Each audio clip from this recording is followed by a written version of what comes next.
how have you enjoyed being part of the Virtual Art Summit so far?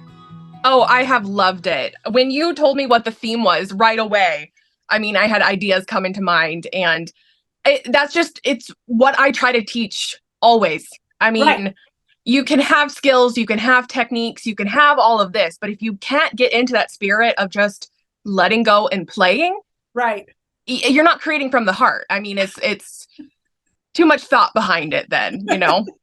That's exactly it. And I just was feeling so much last year, especially like I think we've forgotten what play is like in life in general. So I think so too. I just wanted this to be the most playful event ever. And I'm so Yes. glad that you get to join us. So, Oh, me Brooke, too. it is so nice to finally meet you, honestly, because our paths keep crossing. I see you on Instagram all the time. I'm like, oh, I love what she made again. Oh, thank you so much.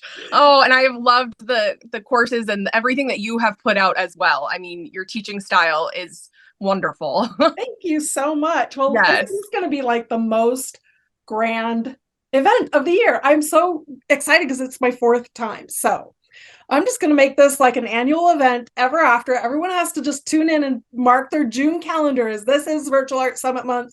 Nothing else matters, right? I love that. I love that. Yes. Yes. So I want to get to know you a little bit better. What is your art story? Like, how'd you end up doing what you're doing now? Because we all take these like strange pathways to get here, oftentimes making art when we were kids. So I'm assuming you were probably creative from the beginning.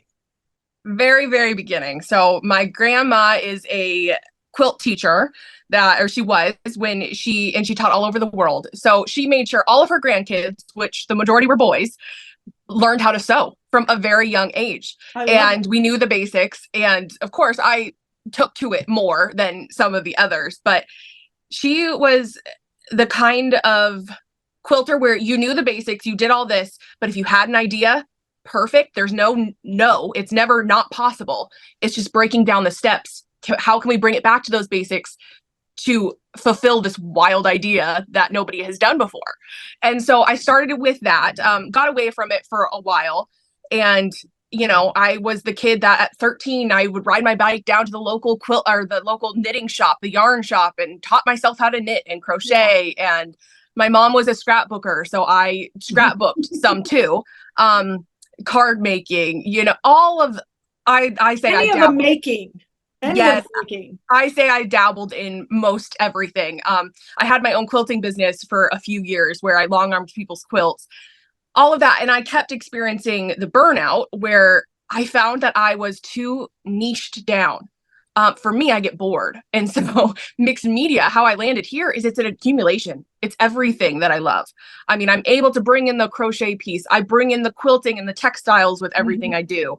And so that's how I landed here. I just had felt so at home in this art journaling mixed media world because it is so inclusive for everything that I love. And in an Right. organic way, I can bring in all of those aspects to all of these wonderful things.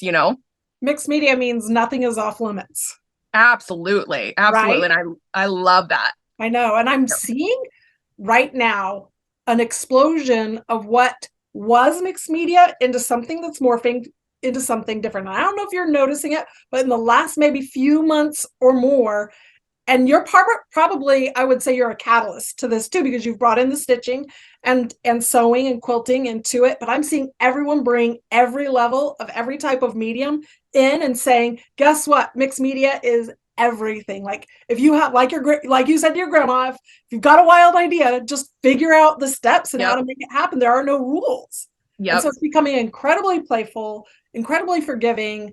And really, honestly, it's that idea that, like you said, long arm stitching, man. And that's a one-to-one customer. Like you have a product, you need it stitched, I do the stitching. That would Yep. burn me out too, but it's the multi-passion can all Yep. be housed in this one Yep. place. And so, yeah.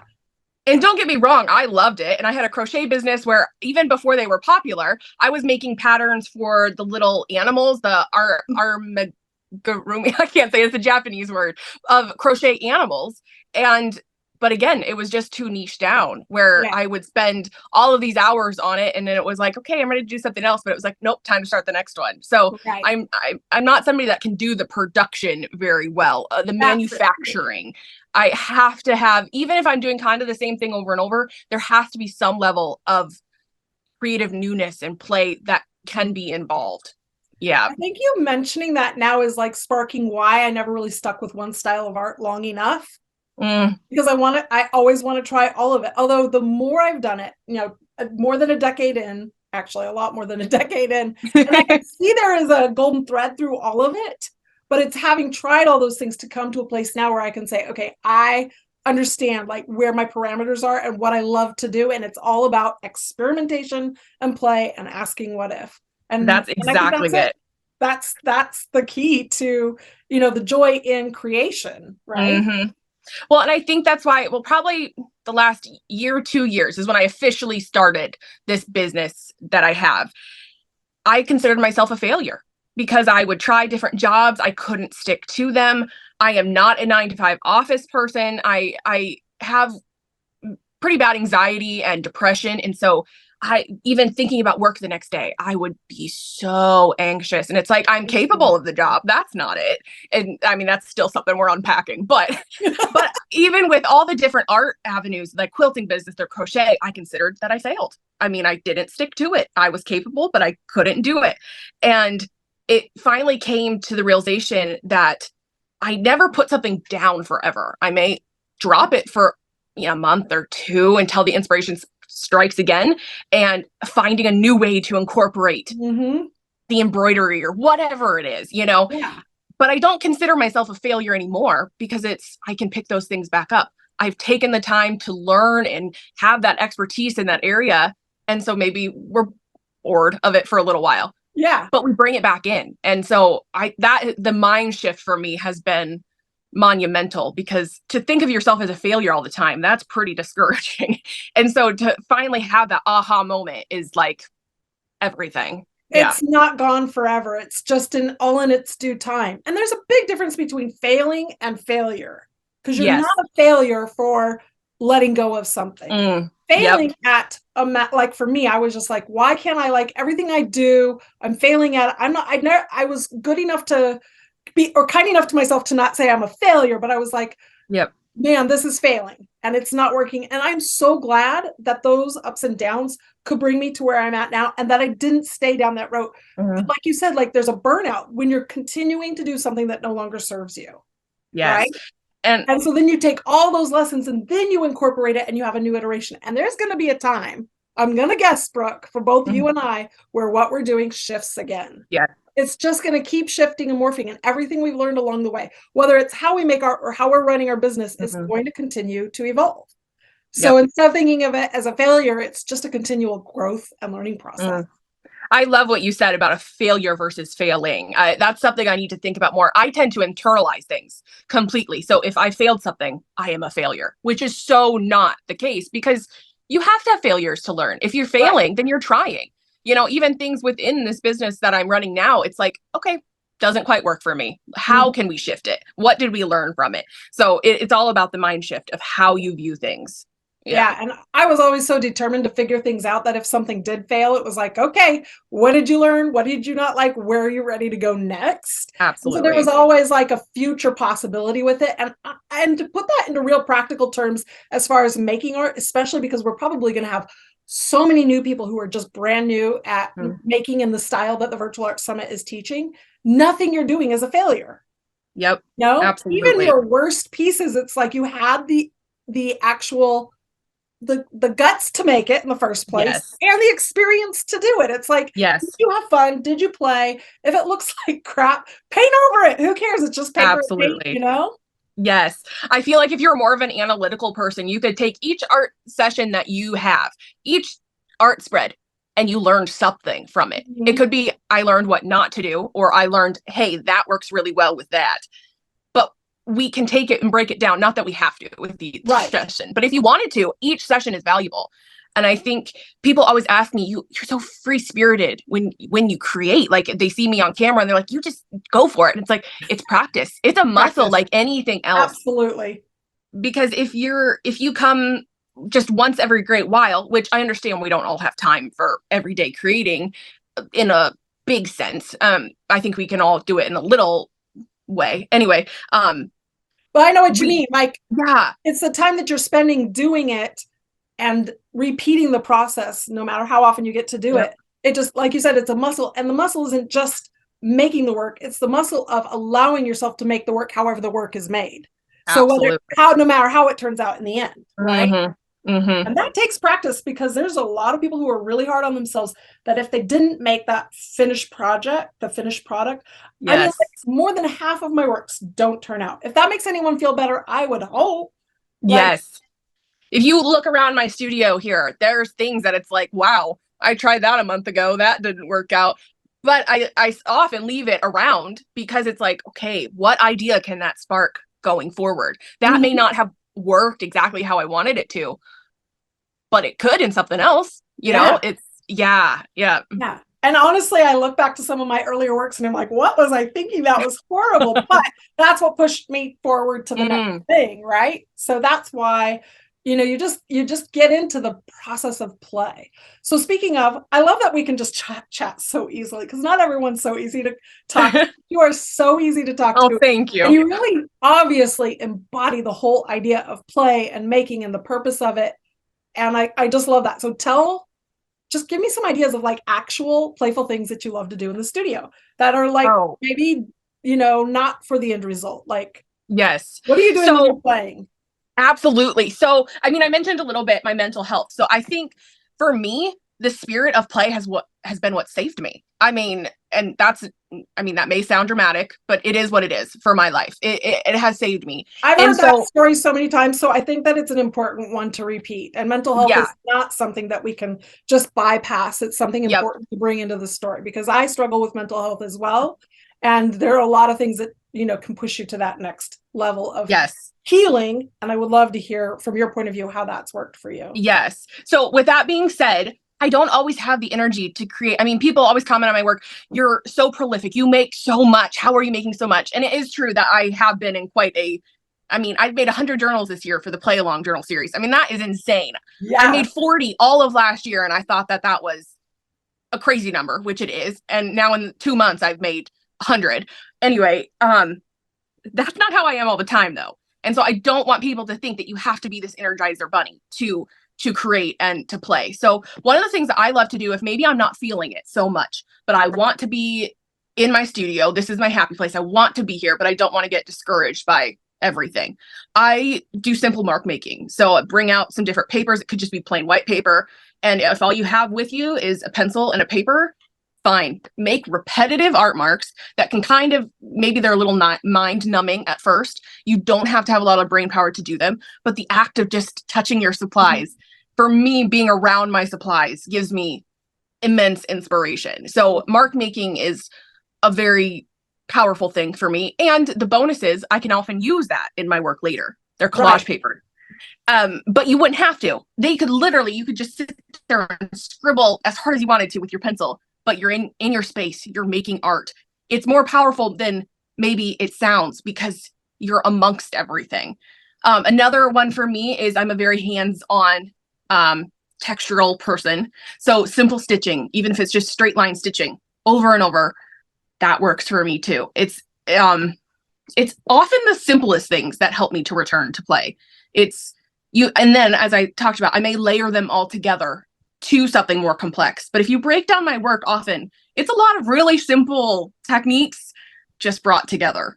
There you go. Back to grandma's lessons. Yep. Doesn't matter how wild the idea is, break it down. And it's usually simple techniques that will take you to that wild idea. I love that. Yeah. And I do see that with that repetitive of mark making. Honestly, I find is one of the most therapeutic things for me to do as well. Because like you said, like you've disconnected from the screen, because you're like literally there making marks. You can listen to something, but and then you just feel all that tension go, and it does become playful. And I was just thinking about how much I would doodle while I was listening to my teachers in school. It's just that freedom of like, how does your hand want to move, right? Yes. Yep. Yeah, I completely agree. Yeah. So I think people look at the finished product and they see the complicatedness possibly, and they're like, I don't have the skills. I could never do that. But I think it's all just breaking it down into easier, doable, achievable steps. Another great thing to return to play is if you are not even in the place where you can mark make, that's okay. Put on an art video. I mean, I have a ton of art classes I bought and I haven't watched, but what about what about the free ones on YouTube? Yeah, you can go turn on YouTube, and so many artists out there have playlists of just them creating. Put that on, it's, yeah.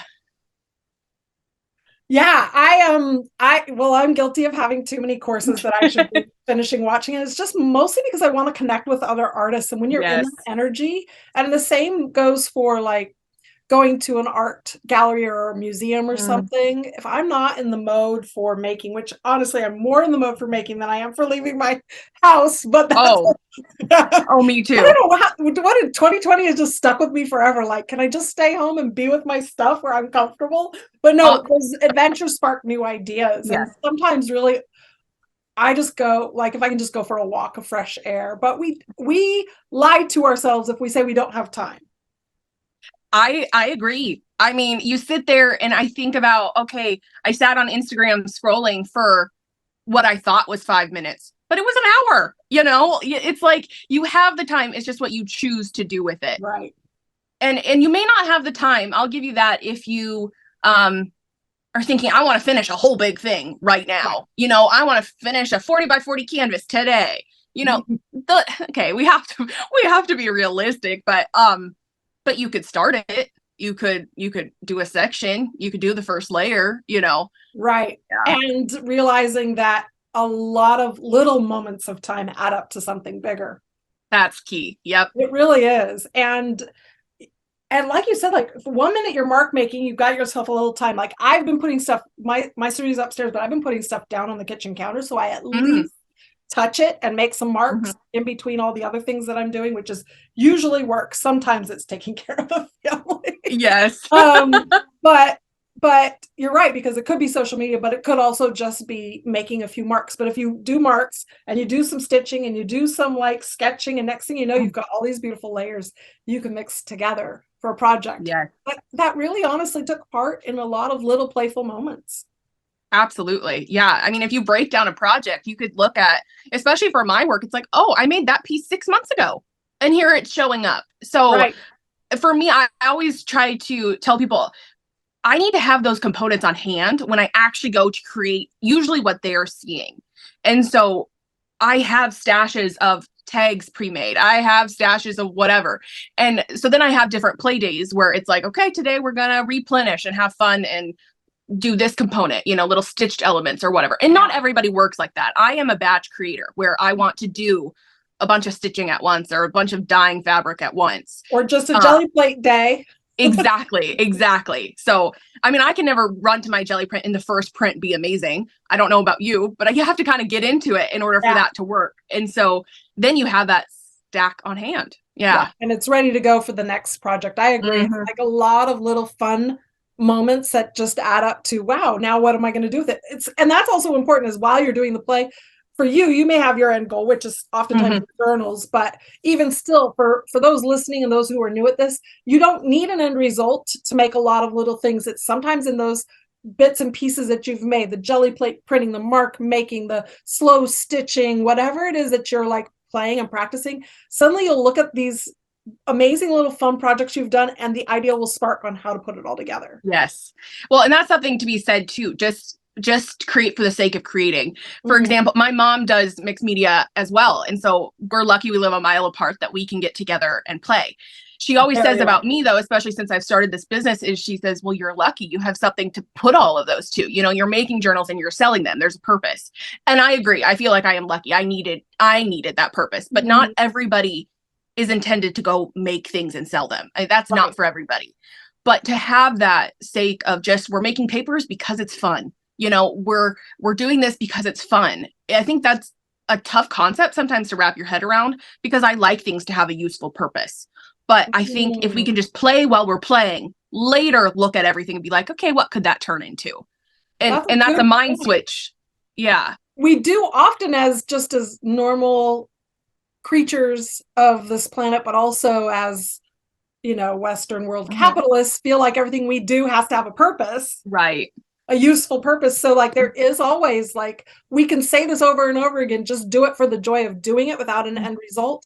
But almost everyone who's listening say, yeah, I like to do that too. But then we're in the moment, we're like, what is the use of this? Yes. And so there is a part that where we have to identify what our personal needs are. Like you said, like I really like whatever I'm creating to have a purpose, and it's not necessarily to sell. Sometimes it's just Yep. to teach. And Yep. for many people, they don't want to sell. They're not teachers. What is it that they're going to do? But maybe not knowing what the end product's going to be, but knowing that there is a purpose and you can put it all together, giving gifts, supporting other, I'm like, what else is important about what you can do and create that doesn't have to be a product to sell? I mean, think outside the box there, Every I think teacher in America probably needs a love note right about now, and our sure. healthcare workers. Like, Yep. you can put that to use in a different way. Yes. And I think for me, the key has been separating the two in my mind.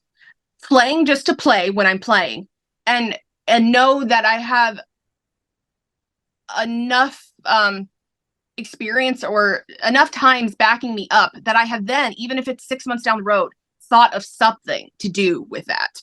I mean, that it doesn't always come right away. Sometimes it's like, well, this was a tedious little fun project that was fun. What am I ever going to do with it? Well, sometimes it doesn't come till a year later, and then it's like, that's why I spent the time doing it, because now I can turn it into something. Yeah.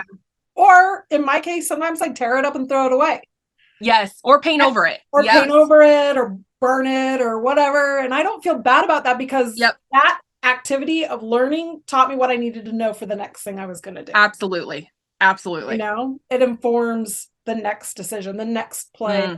The one idea begets another. If you really want to come up with more ideas for your work, start working, right? That's start true. Creating. If you want more ideas, like that's when it all opens up. It's like, ooh, I have an idea. And then once I start, I'm like, ooh, you know what else I could put this on or do this with, or another material I can use to make this mark. It's like, whiteout ink. Yes. Thank you for that idea. I can't figure out. I bought a whole box and I'm like, where the heck did I put them? I'll just send you some, because I bought a whole box too. It's okay. I will use them up like crazy, because but that's just like, it's just fun, the hunt of even finding new materials that you can use. Well, and I know other people have used that before, but honestly, that was just me walking down the art supply aisle and I saw it and I was like, you've got to be kidding me. That would make the best white pen ever. And so it's, people may have thought of the stuff before, and that's okay. But when I love like the Dollar Tree. I love going in there. What kind of mark will this weird thing make? Or, different things. I just love to look at things in a different light. Like go into the store solely for the purpose of, okay, what fun textures can I find for the jelly plate, or whatever. Like it could be a fun way to get out of the house, which I am so a homebody. My husband has to remind me that it's time to like get outside a little bit, but like that could be a fun little outing too. And maybe you don't even go to buy stuff, but you look around and see, and then be like, I have one of those at home, maybe I could turn that in. It doesn't always have to be about going and spending the money to go do it. It's like, man, my storage room, I'm pretty sure I have something like that. My garage, I'm sure, if I could just clean it. I know. Who wants to spend time doing that though? Some of your specialties is making those books and stitching and stuff. And what are you like really obsessed with right now? So, I mean, I'm kind of in a lull, but because I want to be, if that makes any sense, because I've done the play along journal series and that's an ongoing, it's going to be all year, which, was really exciting. So I've been making all of those journals. So that's been kind of an obsession. And then I filmed actually a couple different things for the Virtual Art Summit before deciding. And so it's going to be fun then. Those other things, you could look at them. Well, that kind of failed a little bit for what the purpose of this class was.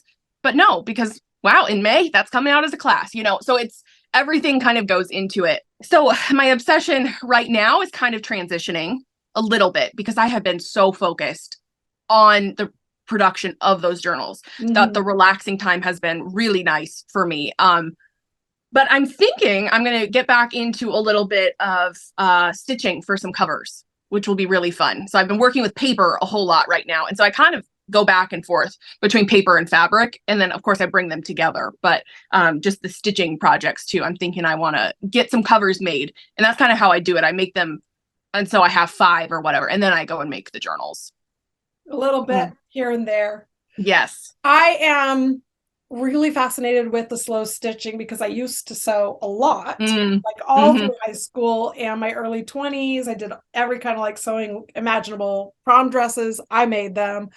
Blankets, I made them. And then of course those parts go because like where's the use in this? But like that's your whole thing. Like it comes full circle because now I'm like looking at this and I'm like, how could I incorporate fabric back into the mixed media in my way and in my voice? So I'm really kind of excited. Plus, it's also another like little treasure hunt to go on. Like, where are the found fabrics that I can pull together for this without having to spend all the money and buy all the new things? Yep.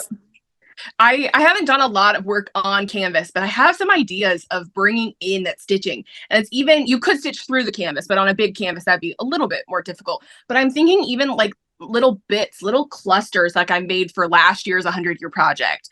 Yeah. In a bigger form. And like, could you like use heavy gel mat and like put it in and like give paint distressing to like blend the edges? I don't know. But like, this is where the ideas come from. It's exactly. like, what if? Like that may not turn out fun, but what if it did? What fun texture would that be to add the stitching and then bring the paint in with all of it and maybe do I'm thinking here acrylic ink dripping down in it. Like how fun would that be? I mean, maybe it's a disaster. Our ideas. Yes. Why is slow stitching just a small thing? Why not? Like, supersize it. That's how I've been thinking about the grid journal. Like these grids are awesome. I could blow up each individual grid, but what happens if I made a supersized grid? Ooh, how fun would that be? I haven't made my summit lesson yet. Everyone else was supposed to have theirs due by April 1st. And here I am like, don't think I'm going to have mine done by April 1st. I just submitted everything yesterday, so I'm off the hook. But you're off the hook. Good for you. Like, but I'm thinking, I love this idea of like taking your wild ideas and just supersizing them. Oh, I love it. Yeah. And that's like, I have a canvas over there that's really ugly because it was a, let's just see what happens kind of thing. And I don't know that's one example. I don't know all the proper techniques for canvas painting yet, but that's okay. It didn't stop me. It was like, okay, we're trying. Well, that didn't quite work. Let's keep going. But now what if I add stitching to it and like get crazy with the drips how cool, right? And I don't know where I put it, but guess what Posca's coming out with? A big mop paint pen that drips. Oh my goodness, I need that in my life. I did find one black one on Amazon, but they do not really have them readily available yet in the United States. But I'm thinking that's some fun mark making right there.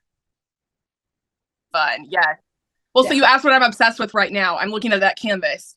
Tomorrow it may be that I start doing that. You should. And by the way, there are really no rules with canvas, and you're like, how does this work? But like, honestly, I think we've all thrown all the rules out. The old rule, which is still technically true, don't put water base on top of oil base.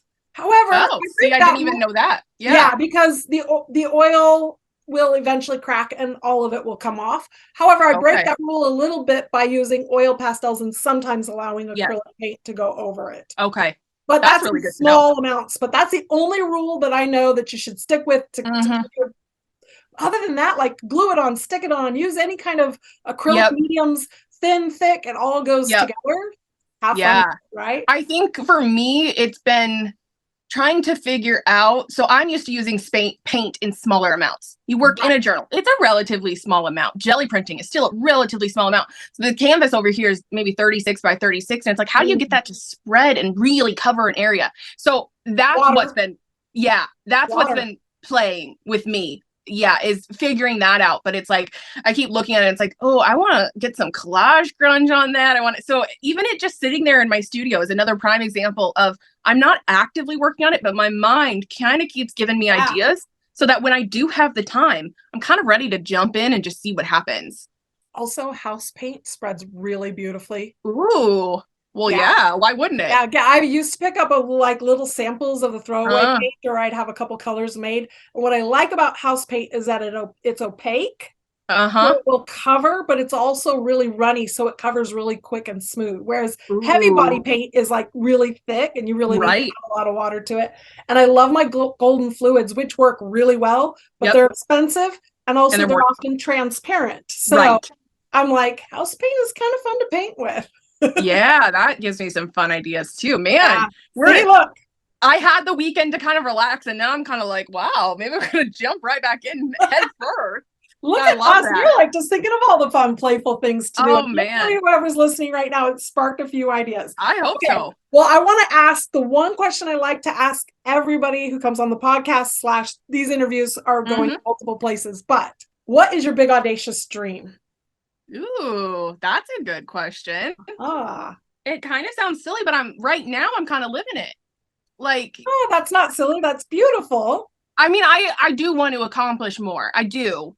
But right now I'm kind of having my toes dipped in all the different things that I have been wanting to do. My words or whatever for the year was kind of delve in.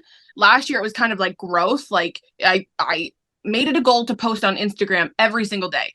And that's not necessary for everyone, but for me, proving that I could have that consistency, when I said earlier, like even showing up to work or whatever was a struggle for me. Setting that goal was very important for me, and it could be anything. You could set a Right. goal for doing anything, but for me, it was just, okay, can I show up in that kind of public setting where I'm putting myself out there? Because I'm a pretty introverted person. I mean, I can have good conversations with people, and I'm extroverted when I'm around people that have the same interests as me, but I'm pretty introverted. So could I put myself out there 365 days and do it? And I did. And I was beyond proud of myself, even though I shouldn't downplay myself. I have such that habit of That downplaying is myself. a huge Other people don't have that struggle. And so this year it was kind of delve in. I started my YouTube channel this last year. And then this year it was like, okay, can I do a series that really is engaging for people? You know, can I get to my email subscribers more? Can I offer more freebies? You know, so it was kind of a delving into the seeds that I had really planted last year. But man, I got to think about that like big audacious dream. And it doesn't have to be just art or business related.